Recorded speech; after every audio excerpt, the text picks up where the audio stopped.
Buenos días. Hoy es 28 de julio de 2020. Les saluda el licenciado Moisés Huicho Romero. Como siempre, agradezco a la comunidad jurídica la atención puesta a este ejercicio de divulgación del conocimiento, así como los comentarios recibidos. La frase de hoy: recuerden que no es feliz quien más tiene, sino quien disfruta lo que tiene. Así que comencemos.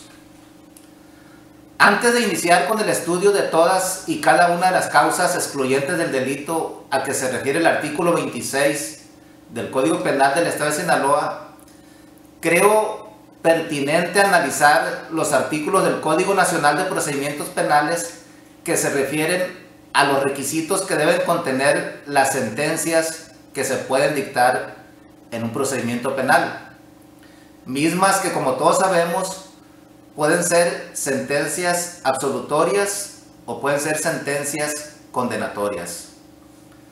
Sea cual sea el sentido de las sentencias, se requiere del estudio y análisis de los elementos integradores del delito de que se trate, pero además se requiere del análisis de las causas excluyentes del delito, para de esa manera poder argumentar debidamente tanto la absolución como la condena en el caso concreto.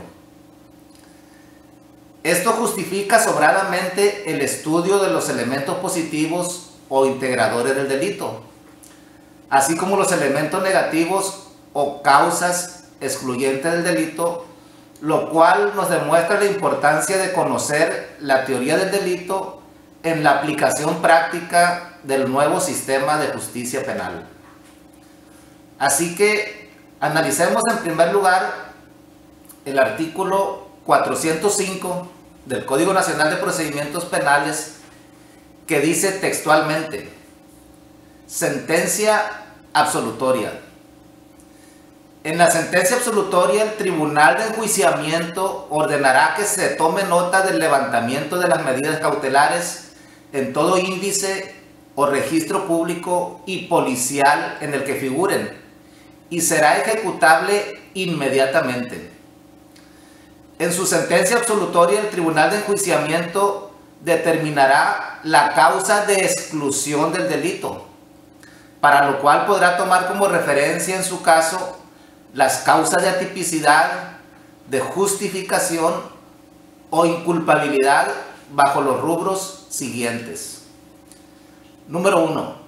Son causas de atipicidad la ausencia de voluntad o de conducta, la falta de alguno de los elementos del tipo penal, el consentimiento de la víctima que recaiga sobre algún bien jurídico disponible, el error de tipo vencible que recaiga sobre algún elemento del tipo penal que no admita, de acuerdo con el catálogo de delitos susceptibles de configurarse de forma culposa previsto en la legislación penal aplicable, así como el error de tipo invencible.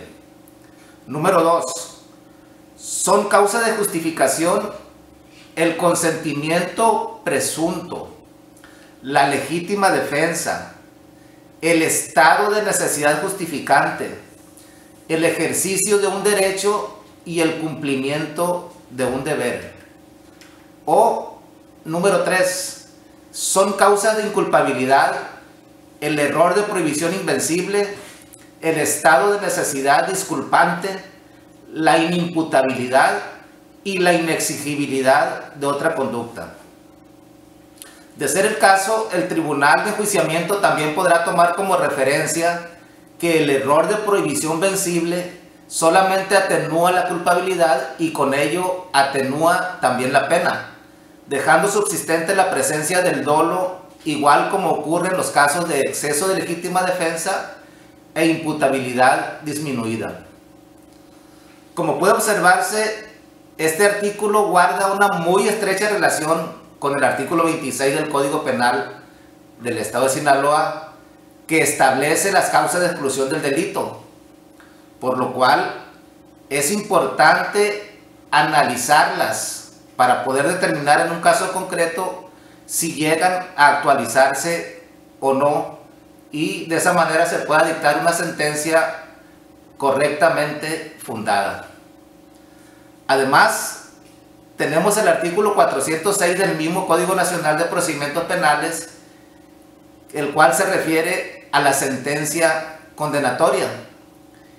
Y este dice textualmente: la sentencia condenatoria fijará las penas o, en su caso, la medida de seguridad y se pronunciará sobre la suspensión de las mismas y la eventual aplicación de alguna de las medidas alternativas a la privación o restricción de libertad previstas en la ley.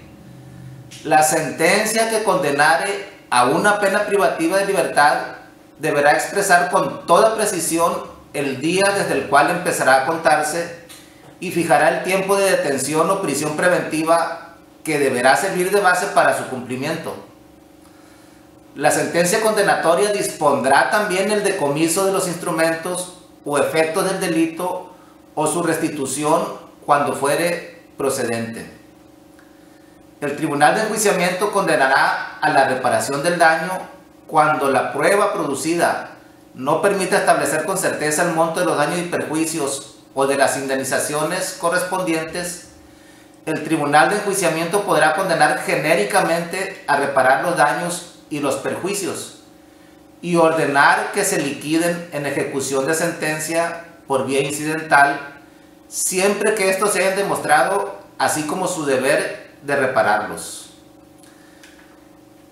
El Tribunal de Enjuiciamiento solamente dictará sentencia condenatoria cuando exista convicción de la culpabilidad del sentenciado, bajo el principio general de que la carga de la prueba para demostrar la culpabilidad corresponde a la parte acusadora, conforme lo establezca el tipo penal de que se trate.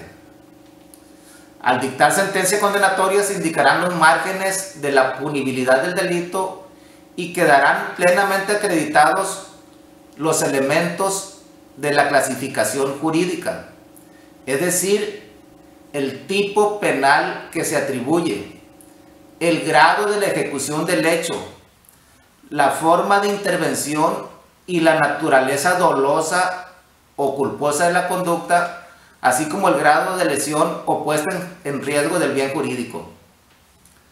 La sentencia condenatoria hará referencia a los elementos objetivos, subjetivos y normativos del tipo penal correspondiente, precisando si el tipo penal se consumó o se realizó en forma que el sujeto activo haya intervenido para la realización del tipo, según se trate de alguna forma de autoría o de participación, y la naturaleza dolosa o culposa de la conducta típica.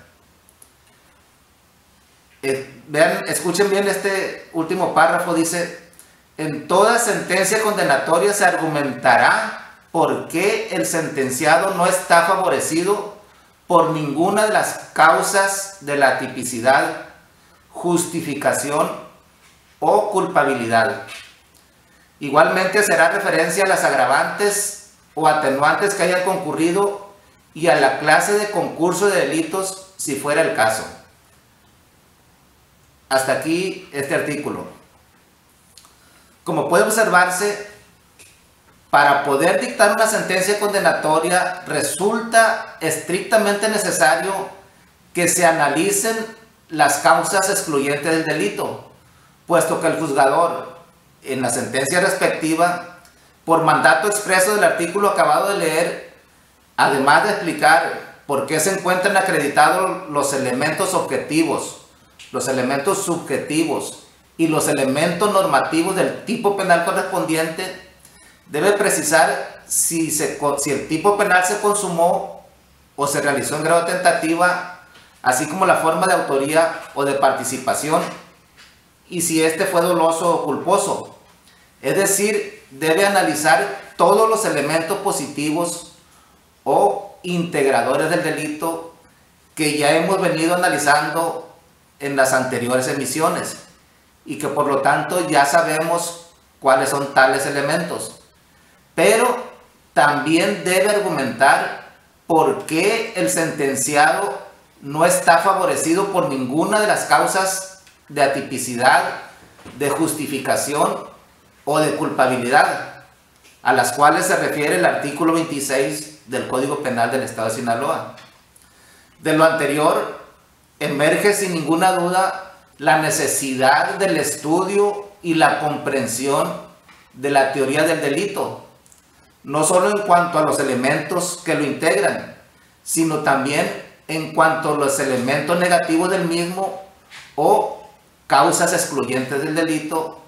Esto para la correcta defensa, para la correcta acusación o para el correcto juzgamiento en su caso del hecho puesto en conocimiento de las autoridades competentes, puesto que ya se trate de una sentencia absolutoria o de una sentencia condenatoria, deben analizarse a profundidad tales elementos.